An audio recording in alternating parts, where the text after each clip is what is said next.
Hello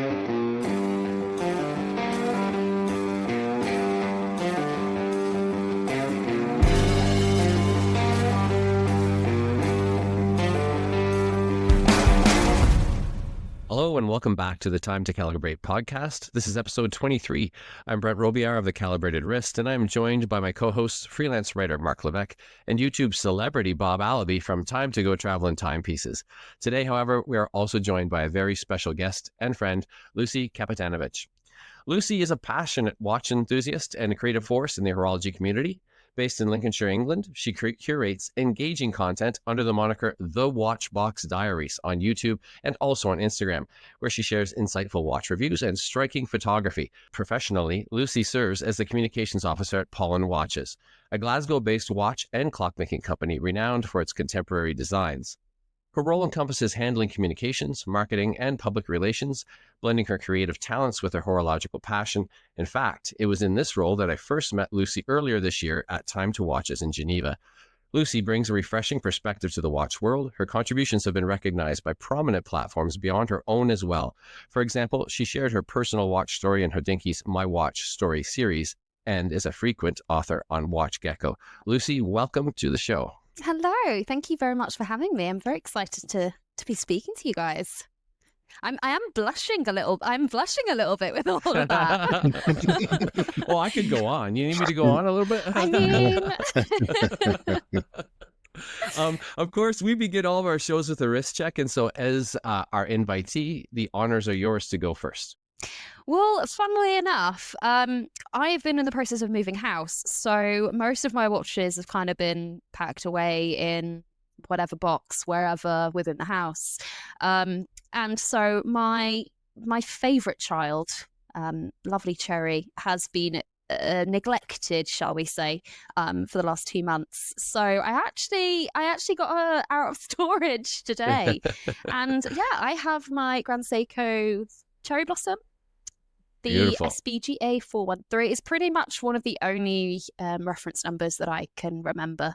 But she is still the love of my life. I had to remind her multiple times today. Yes, I have named my watch. Yes, I talk to my watch. It is what it is, but I'm still very much in the honeymoon stage with her. You've had that one for a while, too. Neglected. A couple of years now. Yeah. I got it for my 30th birthday, so don't say too many. It was like yesterday. Yeah. I'm with you on the reference number thing, though. I can never remember numbers. Yeah, So me neither. I thought it was. Every guy I know just seems to remember either reference numbers or like a million movie quotes, or you can just recall them so easily. Like I better remember what I had for breakfast. Like, Well, Mark's pretty good at that. Mark can remember these things, and so can Tyler Frederick, who works with us in our marketing department. That guy just, he can drop references and numbers just like that. Fantastic stuff. such a skill.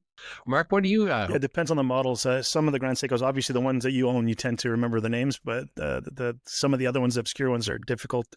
I've got my Omega Planet Ocean that I got a couple weeks ago. I'm still very much in the honeymoon with this one. It's only been a couple weeks, so I'm allowed to still be in the honeymoon. Congratulations. Can you Don't remember ask- the reference number on that? No, that's what I was going to say. That has 20 digits and a bunch of periods everywhere, and it's a silly number.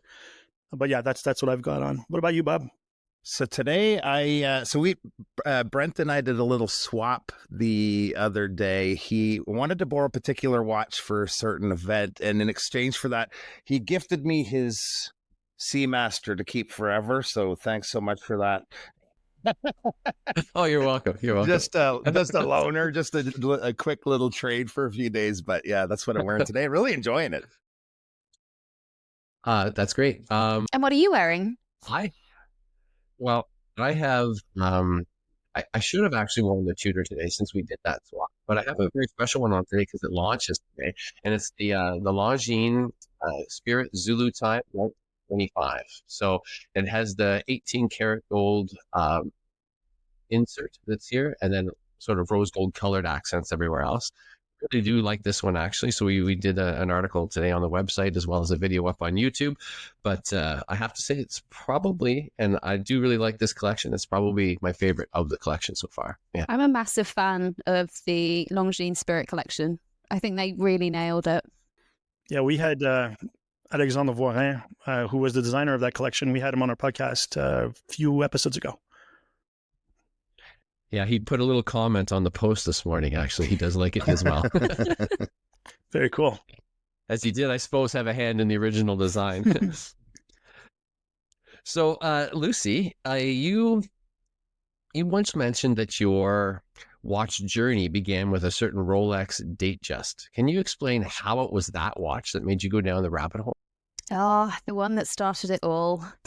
So every time I tell this story, it's still like an emotional thing because it has so much connection. So my stepdad had a vintage Rolex Datejust, champagne dial, 36 millimeter, Jubilee bracelet that was absolutely stretched to hell. It was a very well loved watch. Lots of dings, lots of dents.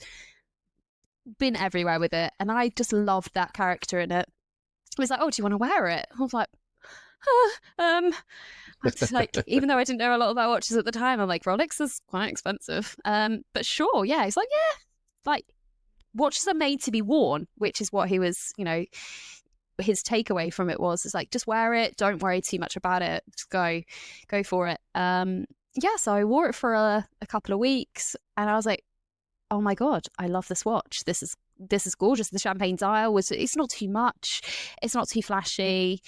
It was very, very loved, and yeah, I was like, okay, well, Rolex is cool, but everyone kind of knows Rolex. It's a brand that people who are into watches also know, and I very much like to find things like the quirky things. So yeah, I ended up going down the rabbit hole of what else is there in the industry, and then once you start researching, I guess you guys probably know the process. Once you sounds familiar, think about, once you go down that rabbit hole, you're not getting out. That's it. That was me for life. So yeah, so it was a lovely, very characterful watch that got me into it. I will get that watch eventually. It is being inherited, but as soon as I moved away from my hometown, I had to give it back, which was very upsetting. Every time I go to visit now, I'm like, hi, where's the watch? Did you name it? I haven't named that one yet. I know. I think because maybe it's not mine yet. Oh, there you go. I think that's it. I think that's when I'll either name it or I'll have a name to passed on to me. So Steve. So nice to finally meet you, first of all. Nice to finally meet you. It's kind of funny, but we came very close to meeting. I made the trip out to the British Watchmakers Day show just a couple of months ago. This year. I saw you in the distance 2 or 3 different times, and but I was so busy, and I wanted to come and introduce myself, but we just didn't end up connecting. But those shows are carnage. They're so busy. It's crazy. And it's such a small world, even coming there from Canada. There's so many people and brands that you end up knowing. And I was going to ask you, like, I believe you're the founder or head of Red Bar Cambridge as well, too. Yes. So just the importance of the whole show meetup thing, getting face-to-face time with people. How important is that for you? For me, like at shows or at Red Bar, or just a combination of watch community events. Like, I mean, the watches are great, and obviously I have a huge passion for watches, but the community, the people in the industry, particularly smaller brands, independent brands that you get at shows similar to the British Watchmakers, the community is incredible. Like some of my best friends I met through watches. Everyone is like, I guess 90% of people that I've come across are just supportive, enthusiastic, like friendly. They want to know what you think about the watches. They have the same passion and enthusiasm, and it is such a cool community to be part of. 100%. And when you're on the outside of it, you think, watches, that's a tiny niche. And then you get into it and you get to a watch event and you're like, oh my God, there are so many people here. And you can fully nerd out, and no one's going to get bored of you talking about a watch for 2 hours straight. Oh, for sure. Because they're in it with you. I had the afternoon slot at the British Watchmakers Day, and I could have just spent my whole entire time at one booth. It's crazy. It's definitely a lot of fun. I don't see any watches. Mm-hmm. I probably see about 2 booths, and you end up chatting to people because, a lot of the community is online. As you guys, well know, a couple of us have been speaking for maybe years on and off. Yeah, years, absolutely. But you never end up meeting them. Yeah. So when you do speak to people and meet these people, you end up just chatting away. And you're like, oh yeah, I was actually here to see watches. Did you find that as well? 100%. Yeah. 100%. Oh, yeah, absolutely. We just had the Vancouver Timepiece show a couple of weeks ago, and I was helping Jose from Isotope, and we were there for 3 days. I don't think I saw all the booths. Mm-mm. I'm sure I know I missed at least a dozen, which is sad. Yeah, for sure. I know on that first evening, Bob and I were part of the creators, and we were going around, and we had 4 hours. You would think that in 4 hours you could get around that room that was that size, but no, I don't think we made it halfway either of us. No. I'm not surprised by that. Yeah. That looks like such a good event. Like Jason, I wasn't there, but Paulin were there. Mm-hmm. Yeah, and I think Jason did a really good job of arranging everything, and he's such a sweetheart as well. Oh yeah, for sure. Absolutely. He had thrown an extra event at the beginning of this on the Thursday evening, and was particularly targeted toward brands. So I met Katie, actually, from Paulin there. We were at the same table that night, and that was actually, I think, one of the nicest moments, because everybody was still relaxed. The show had not started yet. Nobody had to get into setup mode or to presentation mode or anything. People were really just chill, and it was a nice moment, and to sort of meet, chat, and talk watches, but talk everything too. That was a highlight for me too. You and I were, other than Jason, were the only non-brand people there, really. So it was kind of cool to have that moment, the calm before the storm, so to speak, before the show started. Yes, Just snuck in like, we're with the brands. Yeah. Pretty much. Little brand groupies. We were wannabes. Yeah. We were wannabes. But talking about brands, Lucy, your work with Paulin, and then you also have your creative work with the Watchbox Diaries. That seems to be a fairly dynamic mix. What's that like, or how do they complement each other in your daily life? I love being able to do both. It's like, I'm very lucky to be able to do that. Like, I never thought, like, a couple of years ago that I would be doing watches full time. So I think because the roles are different in their day-to-day tasks, I guess, I have enough variety going on between the two. But it's all watches, it's all speaking with people, it's all communications, it's connecting with industry people and content creators and the community. So they merge in that respect. So, people I come across, like, hey, like, I can talk about Paulin, I can talk about the Watchbox Diaries. It's basically getting to talk about watches 24/7. And I'm in no way, shape or form bored at all yet. So as long as this can continue, I'm good. That's great. So being a YouTube creator, one thing I like to do when we have YouTubers on the podcast is go back, and this might scare you for a second, but go back to where it all started, the first videos. You started with a really cool series called 60-ish Second Reviews. Many people, myself included, take a while to get comfortable talking to the camera. Your video quality was great, and you sounded natural right off the bat. Was there something, did you have a career in this before, or were you creating content maybe on other topics beforehand? No, absolutely fresh to the YouTube environment. it was the 60-second thing kind of resonated with me, especially in the beginning, because it was a quick take, not too much pressure around it, not too much editing around it, because I was new to that. I kind of thought, okay, people are short on if people are short on time, maybe they just want a little snapshot of the overview, how it looks on the wrist, how it actually wears, rather than, the renders or, the spec sheet that you see online. So I was like, 60 seconds is manageable for me. Let's give it a go. I'm not in it. I'm not in the initial videos. It's just me and my rather large hands. And yeah, that's kind of how it started off. By the way, actually having it at 60 seconds is so difficult. I found I was like, can imagine how do I squeeze all of this information into 60 seconds? Yeah, I can imagine. So as much as I wanted to, as much as I enjoyed starting out trying to do the 60-second thing, because it wasn't a dumb thing at the time, you ended up having way more to say, or I did anyway, than 60 seconds. So that's how it sort of pushed to 60-ish seconds. And now I'm doing like 10-minute videos and YouTube lives. So yeah, another escalation of my videos and my content. What's the process like for you to create like a 10-minute video? Like, is it a couple of day thing by the time it's all said and done, or?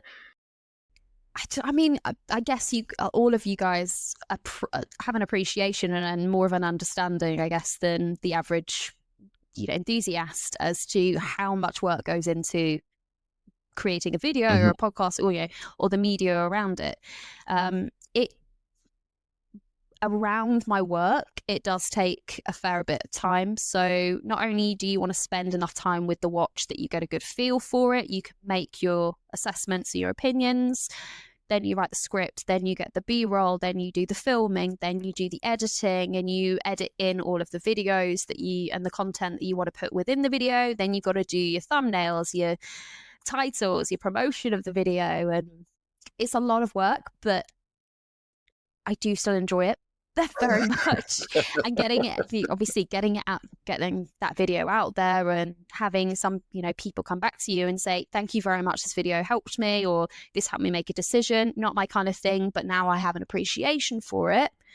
That's what it's all about. So it's worth it. It's hard, but every time I hit that post button and a couple of comments start coming in, it's all of a sudden worth it again, but yeah. Yeah. I guess sometimes you sit there and think, oh, how are people going to react to it? How are people going to receive this watch and this video? And yeah, as you said, like, you get those comments coming in. It's just really nice. Even if one person, for me, even if one person comes back and says, thank you, this helped with the decision, or I really appreciated it, or, as a female content creator, thank you for giving a female opinion of it. Yep. That just brings me so much joy. Oh, 100%. So much joy. Cool. Well, I think that's an interesting thing that you just said, because it kind of leads me into what I was going to ask you next. Just recently, we were sort of tweaking our media deck at the Calibrated Wrist. And as part of that, we were looking at some analytics and stats. And on my IG account, what it tells me is that my followership is 98% men and 2% women. And I wondered if you ever experienced that statistic. Is that ever apparent to you in your daily life? And what's that experience like? It is heavily male dominated. Like, in this industry, it just is. But since I started my Instagram to now, so that was around lockdown time. So when did it start? 2020? Yeah, 2020. Yeah, so I probably started about then. So about within the last 5 years, I've seen more and more women slowly tipping that balance. I would love to see a 50-50 split. That would be amazing. But I understand that this is the industry that it is, and it may never get there. But there's definitely more of an appreciation. There's definitely more women now that are feeling more comfortable showing and being more enthusiastic about watches. And yeah, I might not know about Caliber. I might not know about how that particular movement works, but it's okay, because there are other women out there that don't care about that, but they do like watches still. So I have found in my analytics as well that there are more women now than 5 years ago that were, you know, checking out my account, and I'm love that. Like, obviously I'm an advocate for females in the industry and women feeling comfortable about being part of the community. And don't kid yourself. There's a lot of guys and men that don't know about movements or how they work, and are into the aesthetics and the comfort and the way that it makes them feel. And you know, there's reasons to like these things other than just the mechanics of them, right? Yeah, 100%. It's interesting. Sorry. No, go on. Yeah, well, I was going to say that upstairs, while we're having this chat right now, Caroline is actually working on a YouTube video. So it kind of ties into both the questions we were just talking about, you know, and I know that you might not have seen this one, Lucy, it just came out, but I know these guys did about the Vancouver Timepiece show. It ended up being an almost 30-minute long video, and it took 8 hours of work. And this is a person that, you know, 2 years ago was not really all that involved in the watch industry. And now she's jumped in with both feet. And, you know, she's met you, obviously, Lucy, in Geneva as well. But I think that she feels very welcomed by those other, be they a smaller number of familiar faces that she sees out there. So I think it's fantastic what you're doing. A bit of exposure therapy, that helps. But yeah, like that's how I felt more comfortable when I first got into watches. So you know, the 10 and 2 podcast, Cat and Cat and Jenny L, like it was basically just like just men on YouTube and Instagram when I first started. And then I found the 10 and 2 and I found Jenny L, and I was like, oh, okay, there are women out there. There are women that do this, and I can relate a bit more to them and the content that they're providing. So it's amazing. Like, honestly, it's really amazing to feel like I'm now part of that, and I could be like, I'm that person for someone else's journey. Oh yeah, That's for sure. very cool. So I would like to personally thank you on behalf of our podcast for mentioning our show during one of your Women Talking Watches episodes on YouTube. Both you and Sherry talked about us last year, back in the very early days of our show. I think we had maybe 1 or 2 episodes out. And I was watching live, and when you guys did say our podcast, I was all giddy, and I had a smile for probably the rest of the day. That really made my day. And so if you could tell our audience what that's all about, the Women Talking Watches on your channel, perhaps talk about your partners, Kate, Sam, Sarah, and of course, Sherry. And how did you all meet? How do you get started? And how often do you do the show? Oh, honestly, it's not even planned most of the time. It's women. It's literally women talking watches and often drinking wine on a Wednesday. It's a lot of W's occurring. We joke and we call ourselves, our little WhatsApp group is called Her Dinky. That's great. I'm not sure whether like anyone's going to come for me. But yeah, we kind of call ourselves Her Dinky. And I met them all through watches. So Shari, I met in one of her shops, so Francis and Gay.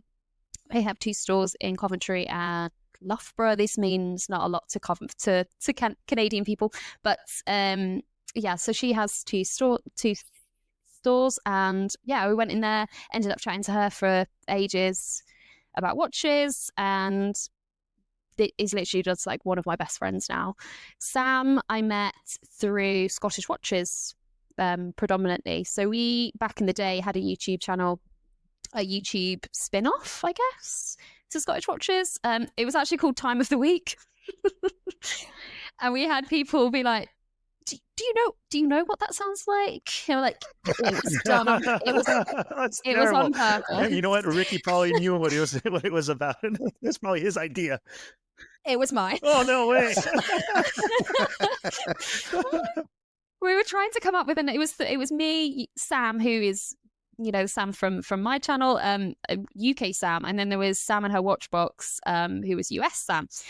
And we were trying to come up with a name for it. And I think I just got drunk one Wednesday evening. And I was like, what about Time of the Week? And yeah, that's how we ended up coming up with the name. Sorry, and that's how I met. Yeah, that's how I met her. Kate, I met through Sam. So she works with auctions and sort of, I guess, grey market. She works in Burlington Arcade as well. Like, her knowledge is insane. And the same with Sarah. Sarah, I met through the Scottish Watches podcast, where I think I interviewed her first, and then we have co-hosted a podcast for them before as well.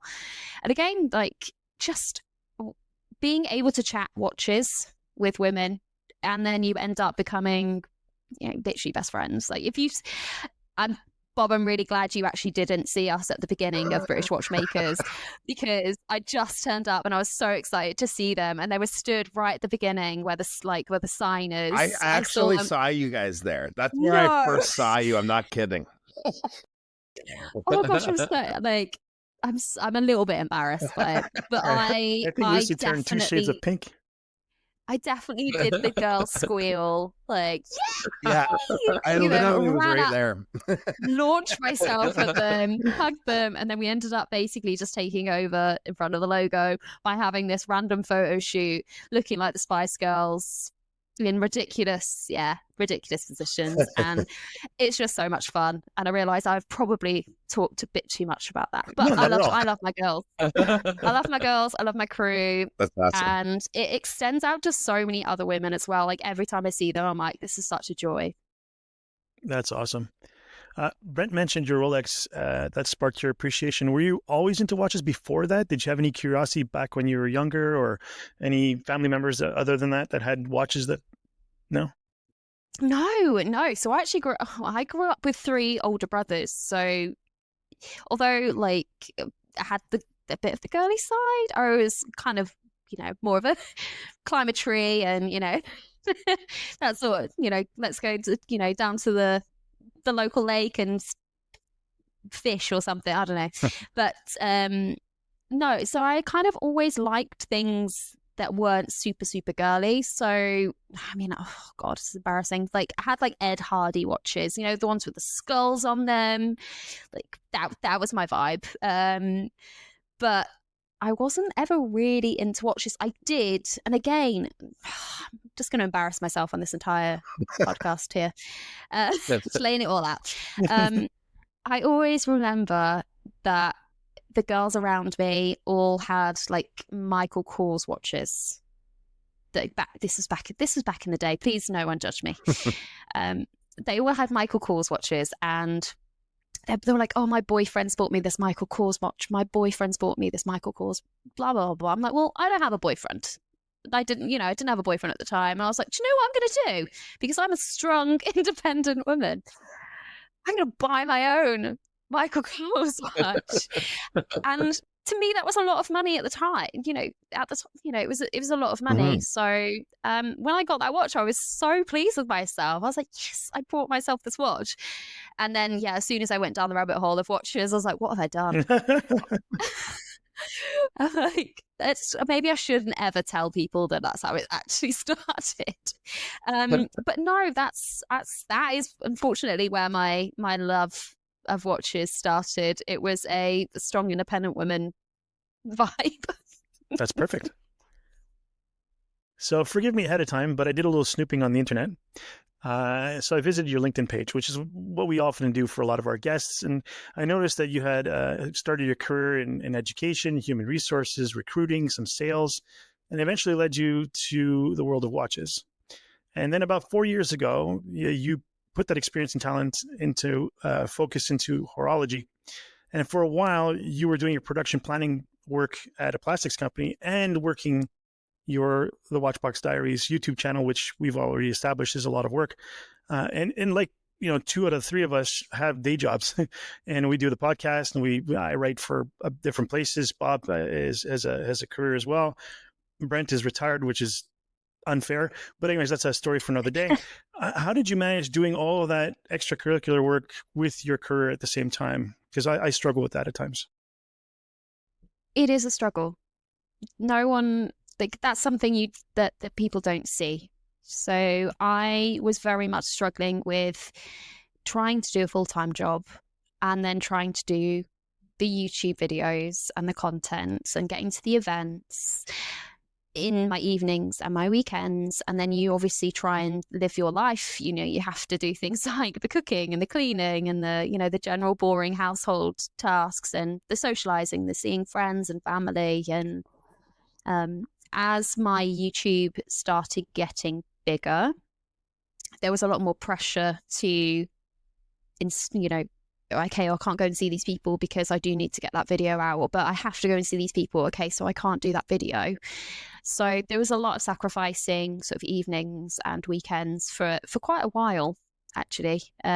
So I don't envy people that are still doing that. And this is why I consider myself incredibly lucky to be able to do what I do now and have the split that I have. Like, I love Paulin, appreciated the brand before I even started working for them. That is a 4-day-a-week job for me. The 5th day I now dedicate entirely to doing the Watchbox Diaries content. So a lot of that pressure that was on my evenings and weekends now goes into that, you know, specific day. Don't get me wrong, I still, you know, do evenings and weekends occasionally, but there's a lot more flexibility in it now. So I'm really, really happy with how things have turned out, and I feel very lucky. Congratulations for that. That's amazing. For sure. And that leads me to your current role at Paulin. Just like Mike Pearson is the perfect fit for Christopher Ward, I feel the same about you and Paulin. I think that it's a perfect match. Can you tell us how you landed that role? I actually went up to see them about getting some content on the studio and the enameling process for Anne Odin. So like, oh, do you want to pop up and see the studio? And I was like, yeah, of course. Like, that would be incredible. Ended up having a good chat with Lewis, who obviously, if as many are aware, is the owner of Anne Odin and now Paulin as well. Started talking about content and marketing and, you know, how they were getting on with it and things that they were maybe that could maybe help them. And they were like, would you fancy helping us out? Would you fancy a job with us? Wow. I was like, I love the brand, of course. Like, actually, yeah. Obviously, it was a very, very scary jump to go from a full-time job to not in watches to doing something within watches, that I'd never done on a professional level before, I guess, with the YouTube stuff, but, you know, as a job. And yeah, it's just a role that I absolutely love. So yeah, that's how it came about. And everyone in the company is really lovely. So that helps. Yeah, I met Katie accidentally in Vancouver. You said. I told you. I texted you. I messaged you afterwards. You told me Katie was going to be at the show, and I never got a chance to go visit Paulin. And then at the Marathon TGN event, I was with Caroline, Brent's wife, talking with Katie. Didn't know it was Katie. And we were talking for a while, and then only when I got home and I saw the pictures that I realized that was Katie from Paulin. I would have extended your greetings from you, and it would have been a better conversation. Some of them don't have very strong Glaswegian accents. No, well, so I guess like she wouldn't have. Yeah, but there were other people from England there. Katie in particular. I mean, Fears was there.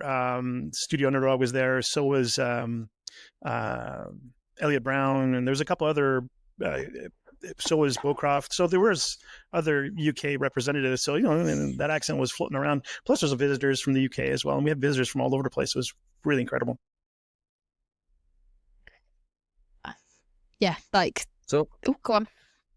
Oh, no, I was, your content, it often highlights stories and the stories behind watches. And for me, I think that's the most important thing, or at least it's the thing that interests me the most when I get down that rabbit hole that we just discussed. So how is it that you choose the stories that you tell? It depends on the watch, and it depends on the actual backstory of it. If I resonate with it, or I think it's an interesting backstory, particularly sort of revivals. So I'm a vintage girl at heart. So anything with very interesting history, or, a nod to a particular time, like way back when, and I find it interesting, I'm going to put that in there. I think it's nice to have a little bit of backstory to either a brand or a watch design, if there is a strong enough one, because to me, it creates a bit more of a connection to me between the brand, to know a bit more about it, about the watch, about, you know, the range itself or the design. I like to know those things. So I put them in my videos and maybe hope, you know, there might be someone out there that also cares about those things. You know, we were just talking about the idea of it. I mean, making watches your career or your job, or in some way making that leap to being a creator. What would you give to people who are in your similar situation as advice? How would you tell them to find their own voice, and how would you tell them to become part of that community? I guess don't force it. Like, you find your niche for sure. I think that's very, very important. Like, why do you do what you do?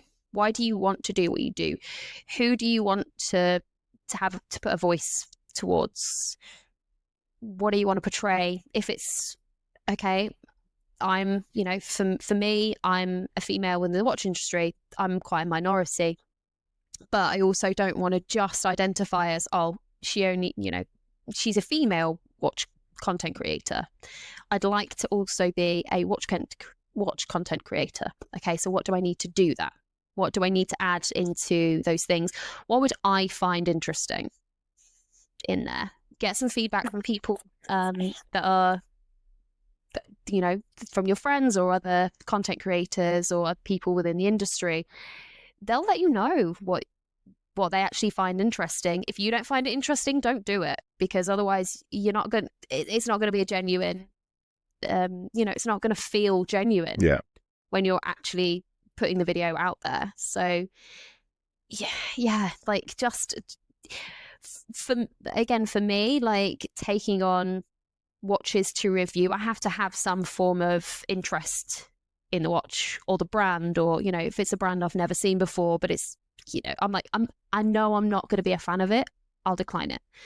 Because as much as I do want a balanced review, I also, for me, I need to have an interest in it as well. Otherwise, it's not going to come across as a genuine, honest, open review. It's going to be like, oh, she's being paid to do that. Mm-hmm. And that's not what I'm about. That's not my thing. So if you are looking to progress your own content and your own channel, and find what you like as well, and balance that with what other people like, is probably my advice, I guess. Good I advice. was going to ask you, we were talking about it before, how we go to these watch shows and you end up a lot of times not even seeing hardly any watches. It's all chit chat with the people. So we've just recreated that situation because we've hardly talked about watches at all today.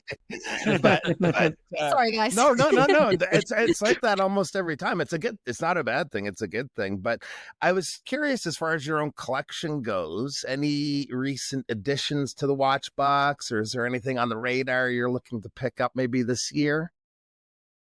I'm trying to think of what I've taken on recently.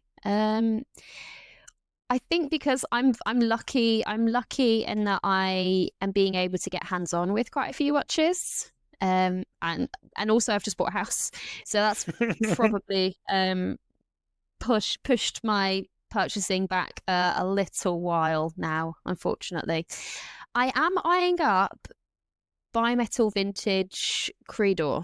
Oh wow, couple of £100 quartz. But I just think they're so cool.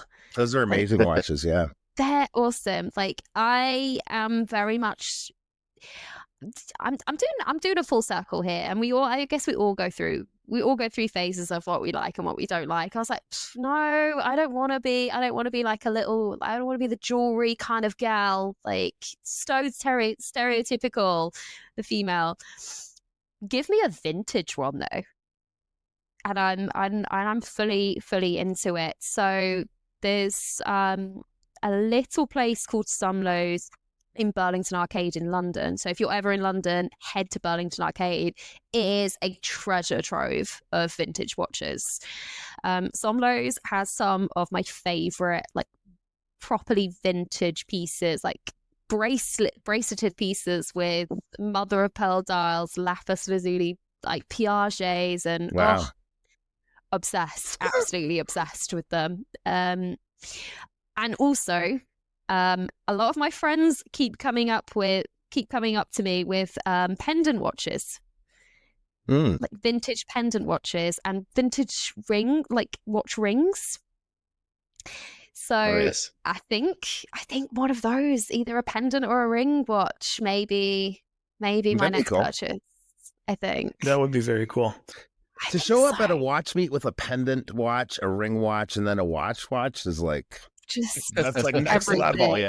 And you find the guy that wears the watch suit and hang out with that guy and walk around.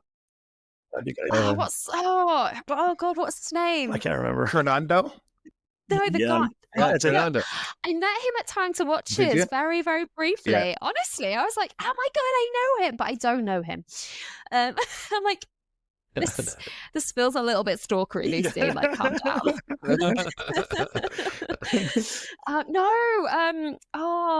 Who's the Flavor Flav? Oh yeah, with the big clock. Oh goodness! Basically a clock, like those IKEA clocks. Pendant. You'd mentioned maybe next show I could tie it up with like a Paulin clock. There you go. Very nice. on a pendant. There you go. You had mentioned Creator before, Creator. I had one. My first son was born. I had a 38 millimeter Creator Phoenix that I had sourced through Japan, because obviously at the time in 2002 they were not available. Well, Creator's still very not available anywhere. But best place to get them now. I loved that watch. It had similar to the Planet Ocean, ink black, reflective dial. All the dial furniture was applied. It was gorgeous. It was a beautiful, beautiful watch. I'm gonna try to find one if I can get one pre-owned. Anyways, that's a story for another day. So moving on here, we've got a couple of questions for some audience members. One of them is from our mutual friend Chris Antzoulis. And when I put out the request for questions, he messaged me, "I've got a question for Lucy," with like 5 exclamation marks. So his question is, as we are both guest authors for Watch Gecko and we both run our own platforms, how does Lucy balance the work she does on her own platform with her work with Paulin and publishing on Watch Gecko? And in parentheses, he wrote, "I'm looking for tips to soothe my sanity." Now, you mentioned earlier a bit about mixing your work, your online work with Paulin, but now with everything else that you do, how do you handle all that balance? I'm not really sure. Boost? Chris is counting on you here, because he's hanging by a thread. Like he's been messaging me for 3 days looking for this answer. Well, you know how I said like I've got with Paulin, and then the extra day now to focus solely on the Watchbox Diaries stuff. I've got the balance better, and then me being me, obviously, and I'm also a chapter head for Cambridge Red Bar, and now I'm also an author for Watch Gecko as well. Just because, yeah. Why not? Take it on. I just hate socializing. Clearly, I hate having free time. Be realistic with what you can actually achieve. If 1 week you have to focus on something else, or 1 week you focus on your video, the next week you focus on writing an article, the following week you focus on family. Get a routine, get a schedule is probably what I would say. I have a schedule. Like you have to have this done by these days. I'm okay. Let me look at what I've got on this week. Okay, this day is dedicated to this. This day is dedicated to this. This day's my day. Make sure you have a you day.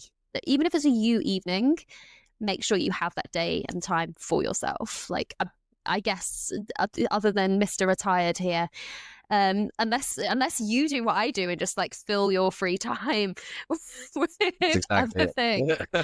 It's funny because most of the people that retired that I know are busier than I am. Yes, he is busier than all of us. Crazy. Yeah. Well, like for us, or for me in particular, when I was working a job. Like you just said exactly the same thing. I saw myself in what you were saying, which was that you got to the point where you didn't think, you could do this and do that. And you finally decided, well, I'm going to make the jump to watches. So I was 3 years from official retirement. I had a great job, loved my career, but there came a point where the demand upon your time was coming to such that you had to say no to people, no to, press junkets and things like that. And, the more often you say no, the, sooner or later they just stop asking. So, my wife, Caroline, and I, we sat down and we said, look, if we're going to make a go of this for real, it's now or never. And so we took the plunge. Like you say, it's a scary moment, absolutely a scary moment. But I think when you follow your passion, and if you are passionate for real, it will succeed, because,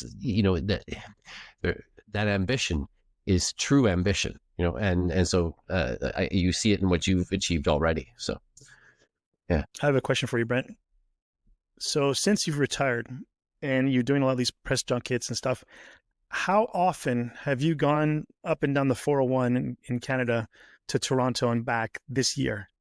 Now, Lucy, just so you know, Brent lives maybe halfway between Toronto and Montreal, and there's a highway called the 401 that leads to both, and he's just adding up the miles. It must be pretty intense.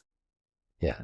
Yeah, it's about a 3.5 hour drive to Toronto and about 2.5 hour drive to Montreal. I think they're thinking about it, and I'm going to petition Premier Doug Ford to see if they can install rails for me so that I can just step into my vehicle and then go straight there and straight back, because the traffic can be killer around Toronto in particular. But yeah, certainly a lot of times. Like we were just there on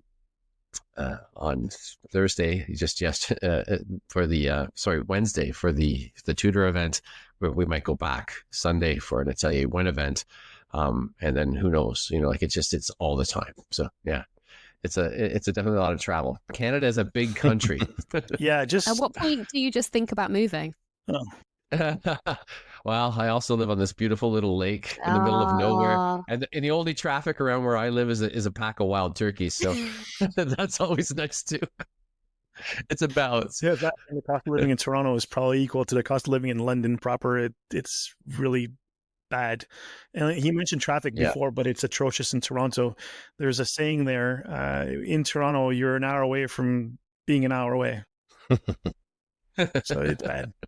So the next question we have is from Ken, who goes by Central Seconds on Instagram. He says, if you were hitting a big milestone, what watch do you dream of that you wish your significant other would surprise you with?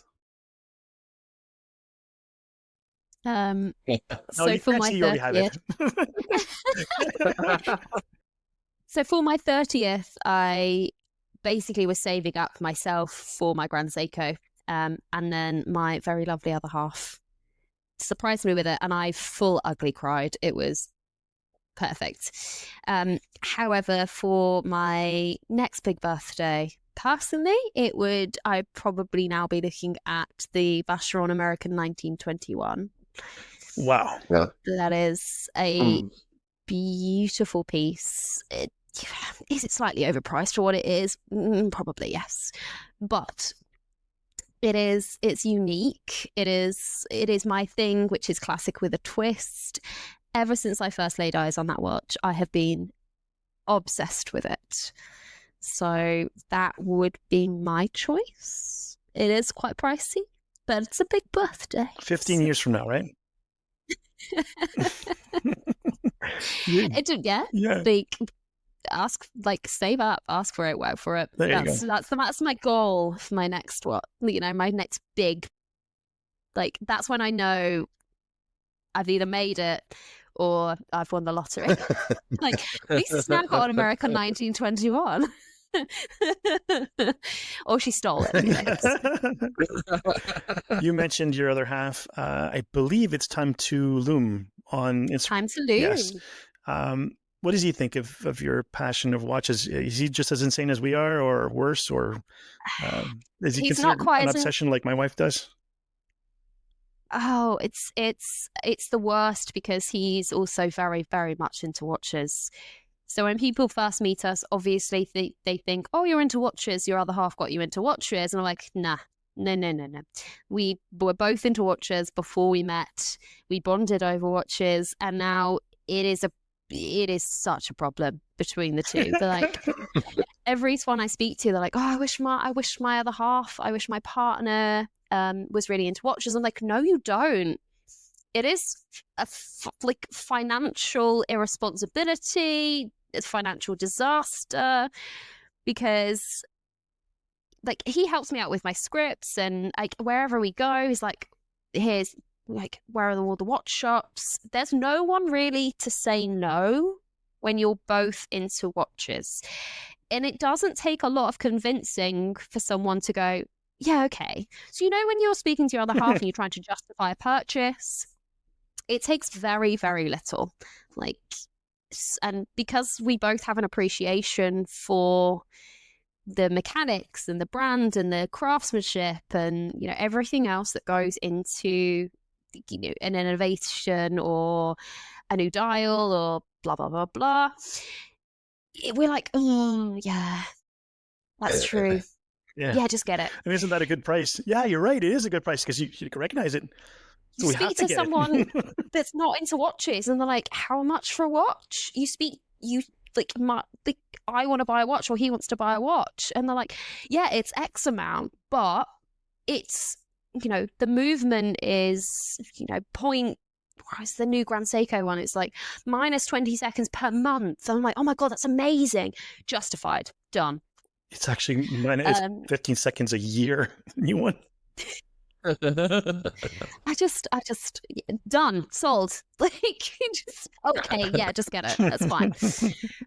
So he's very much on board with the obsession, and he encourages it. He's an engineer as well, so he fully gets into the movements of everything and the technical aspects of it. For me, the majority of movements, they're fine. Like, as long as I know that they're a solid movement, and I do like to look at them, and they're solid, they're reliable. It's awesome that they're innovative. How good's their power reserve on it? That's great. If it's a basic movement, that's kind of all I'm really interested in, unless it's like a high-end piece that requires a lot more knowledge to learn about it, and it's very innovative. That's when I'll have like more input into the movement. He's just like, oh, and this and this and this and this hairspring on this, and I'm like, I'm learning so much from you. Are any of you, obviously, Brent, your lovely lady is now into watches as well. So how absolutely, I'm now asking questions. I'm taking over. How is it now that she is into watches? Well, it's more expensive, for sure. The family economy is suffering, but she went from really being a one watch person, and it was really an aesthetic choice from her behalf, to now having probably north of 30 timepieces. She has a beautiful leather watch box from Bosphorus Leather, and it's overflowed and it's all over the top of her dresser and that sort of thing. But what's really interesting is to watch somebody else's journey, because she can now recognize people's watches from across the room. And because she's kind of in this niche world of watch enthusiasm, where I have a lot of, for example, micro brands or independent watches coming in, she recognizes strange watches too. Like, she doesn't just say, oh, that's a Rolex, for example. She, oh, is that the new Nirvana Gretchen F77? So which is a really interesting development. I'd be so proud. She actually asks me sometimes, are you proud of me? Are you proud of me? She recognizes. You know the answer to that question, right, Brent? Yeah. Tell her I'm proud of her. I will. I'll pass it along. My wife is not into watches, thankfully, but we both are passionate about travel. So I know what you're talking about. Yeah, it's okay. Let's do it. Especially if the wine is out. We'll wake up in the morning and we're getting a trip to Colombia booked or something. Like, it's... Oh, yeah. It's terrible, but Yeah, my wife is not into watches, and she thinks I'm absolutely crazy. You have some form of voice of reason. Yeah, very much so, which is how I became so crafty with trading watches and buying and selling and figuring out ways to get what I want over the years. It's part of my journey, I guess. You just take a few zeros off the end. Yeah, we don't talk about the price as much. But again, I've been able to, over the years, with the same pool of funds, get pretty much almost anything I've ever wanted, just by trading and upgrading and working in this and writing for, and use those funds to have the money to buy watches, I guess, without having to touch the actual finances of the home. So it's been good. But she still thinks I'm nuts. Very much. Everyone has a hobby. Yeah, that's a little, when you're writing till the wee hours of the morning, or you're preparing a podcast or editing like Brent was doing and I'm doing now, till it's spending so much time on your hobby, and which is fine. I mean, our kids are older now. My kids are 21 and 23. They don't need to be, read books before bed. I mean, we stopped that last year, but we don't do it anymore. Yeah. It's actually just specification manuals. Yeah, exactly. This Grand Seiko. Yeah. Well, Lucy, I don't think that you and Mark have had a chance to discuss your mutual love of kitties on this show. No, we didn't. So we're gonna have to have you back on sometime. A dedicated soon. episode just for you that. guys can do that. Yeah. Absolutely. Yeah, watches and kitties. That's it. Just watches and all animals. I'd be very on board with having a conversation about. Oh, then we'll have actually, to have Caroline funny story, in on and I don't think I said this on podcast. I work for a retailer, national retailer, and our distribution center is in Johnstown, Ontario, which is not far from where Brent lives. And so he and I both write for the Calibrated Wrist. Well, I write for his Calibrated Wrist. And so we swap watches regularly. And so he had come to by my office with Caroline and his Great Dane, Odin. And so I was coming out of my office, I was walking up, and they were in the vestibule between two glass doors. And Odin took up the entire vestibule just by himself, and they were crushed against the walls. He was so adorable. What a great dog. He was just oh my gosh, the greatest. Yeah, he is the original gentle giant for sure. I feel that's how I'm going to die. I would look at an animal and be like, I could pet that. Oh yeah. And it'd be a bear or something. Like, yeah, but it's like, if not pettable, why fluffy? Yeah, exactly.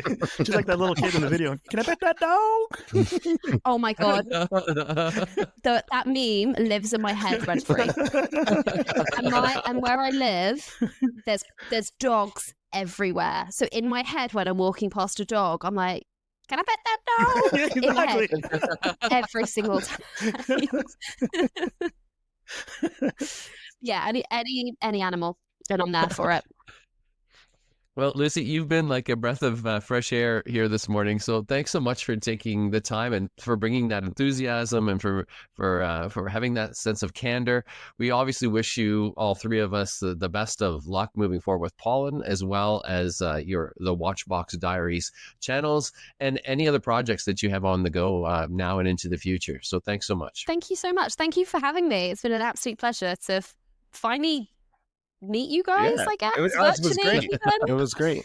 Still virtually, but at least now there's mouths working and we actually see one step closer. Yeah, one step closer. Cheers. Time to Calibrate is available anywhere you find good watch podcasts. If you have enjoyed what you heard today, please do hit like and subscribe. We'd also love to hear from you in the comment section or even in our new Discord channel. Until next time, thanks for listening.